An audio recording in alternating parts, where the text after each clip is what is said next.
ઘણી વાર આવું થઈ જાય, પુરુષ સ્ત્રીને એટલો વશ થઈ જાય, એટલો વશ થઈ ગયો હોય કે ઈ સ્ત્રી આવી અને ઘરે એમ કહી દે ને માતા પિતા સાથે ને એને કાઢી મૂકો ઘરમાંથી, એટલે ઈ મૂર્ખ વ્યક્તિ પોતાના માતા પિતાનો ત્યાગ કરી દે છે. શું કામ? આની આ વિચાર કરવા યોગ્ય પોઈન્ટ છે આમાં કે 20 વર્ષ સુધી કે 25 વર્ષ સુધી જે માતા પિતાએ આપણી બધી ડિમાન્ડ પૂરી કરી, આપણને રાખ્યા, સાચવ્યા, મોટા કર્યા, બધું કર્યું, અને 2 કે 5 વર્ષ થયા હોય કોઈ નવી સ્ત્રી જેને આપણે ઓળખતા નહોતા, પહેલા આ પૃથ્વી ઉપર તો એ હતી પણ જેની હારે આપણી કોઈ ઓળખ નહોતી, કોઈ સંબંધ નહોતો, વિવાહ થયા ત્યારે એ સ્ત્રી એટલી મહત્વપૂર્ણ થઈ ગઈ કે એના માટે થઈને 20-25 વર્ષના માતા પિતાના સંબંધને આપણે તોડતા અચકાતા નથી. આ સમાજમાં એવાય તે નપુંસકો બેઠા છે કે જે એક સ્ત્રી માટે થઈને પોતાના મા બાપનો ત્યાગ કરી દે છે. શું ચાહો છો એ સ્ત્રીથી? તમે કઈ ઈ એવી જરૂરિયાત તમારી પૂરી કરે છે કે જેના કારણે તમે તમારા મા બાપનો ત્યાગ કરવા ઉભા થઈ ગયા? કેવલ શરીરનું સુખ આપે છે ને, પાસે સુવા દે છે, આટલા માટે થઈને માતા પિતાને છોડી દો છે. અરે આજીવન એમના રહેવું પડે ને તો રહી જવું જોઈએ, પણ એક સ્ત્રીના કહેવાથી કોઈ દી માતા પિતાનો ત્યાગ ન કરો. ખરેખર જો પુરુષો એમ માનતા હોય કે આપણે પુરુષ છીએ તો આ કરવાની જરૂર છે. અને ભારત વર્ષને પાછું એવું બનાવી દો કે અહીંયા એકય વૃદ્ધાશ્રમ ન હોવો જોઈએ. શું કામ? આજે ઘણા લોકો કહે છે બેટી બચાવો, બેટી પઢાવો. બેટીઓને બચાવો તે, બેટીઓને ભણાવો તે, અને બેટીઓને સંસ્કાર આપો. જે સ્ત્રી પોતાના સાસુ સસરાને ઘરે જ કાઢી મૂકે ને એને પૂછો તારા માતા પિતાને તારી ભાભી ઘરે જ કાઢી મૂકે તને ગમશે? ન્યા આંસુઓ પડે જ તરત. પણ અહીંયા ફાવતું નથી.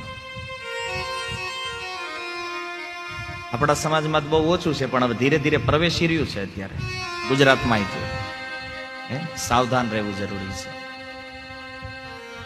વિવાહ કરો, સ્ત્રીઓ સાથે રહ્યો, કોઈ સમસ્યા નથી, પણ પરિવારને ચલાવવાની તે આપણામાં આવડત હોવી જોઈએ. પેલા વાંદરાની જેમ મદારી નચાવે અને વાંદરું નાચે, એમ સ્ત્રીઓના હાથની કઠપૂતળી બનવા કરતા કુવામાં પડીને મરી જવું વધારે બેટર છે.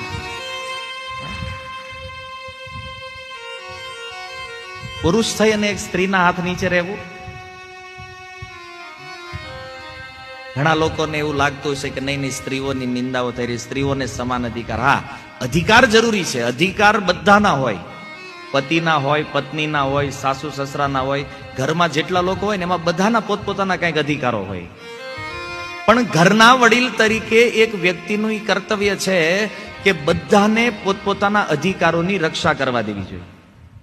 પતિએ પતિના કર્તવ્યોનું પાલન કરવું જોઈએ, પત્નીએ પત્નીના કર્તવ્યોનું પાલન કરવું જોઈએ, સસરાએ એના કર્તવ્યનું પાલન કરવું જોઈએ, સાસુએ એના કર્તવ્યનું પાલન કરવું જોઈએ. માની લો કોઈ સાસુ માથા ભારે હોય, પછી હરેક જગ્યાએ એવું ન હોય કે વહુનો જ દોષ હોય. ક્યાંક સાસુ એવી માથાની ભટકાણી હોય. હવે ઈ ઘરમાં સાસુ હોય ને ઈ ઘરની તો દશા તમે જુઓ ને, સસરાનું કાંઈ ન હાલે, પતિનું કાંઈ ન હાલે, ઈ ડોશી જેમ કે એમ જ બધું કરવાનું. આ ઘરની પથારી. જે ઘરમાં સ્ત્રીઓનું હાલતું હોય ને એ ઘરમાં કોઈ દી સુખ કે શાંતિ ન હોય, ક્યારે.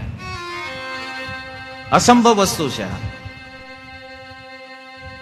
અને ઈ ઘરના જે પુરુષો હોય ને એમાં કઈ લેવાનું ન હોય, એને હાવ નમાલા હોય, બીકણ. કારણ કે સ્ત્રીથી ડરી ગયો હોય, બીજું દેશની હું રક્ષા કરવાનું. એટલે જ કદાચ વિવાહ કર્યા વગરના પ્રધાનમંત્રીઓ જ્યારે આ દેશને મળ્યા ને ત્યારે આ દેશની પ્રગતિ થઈ છે.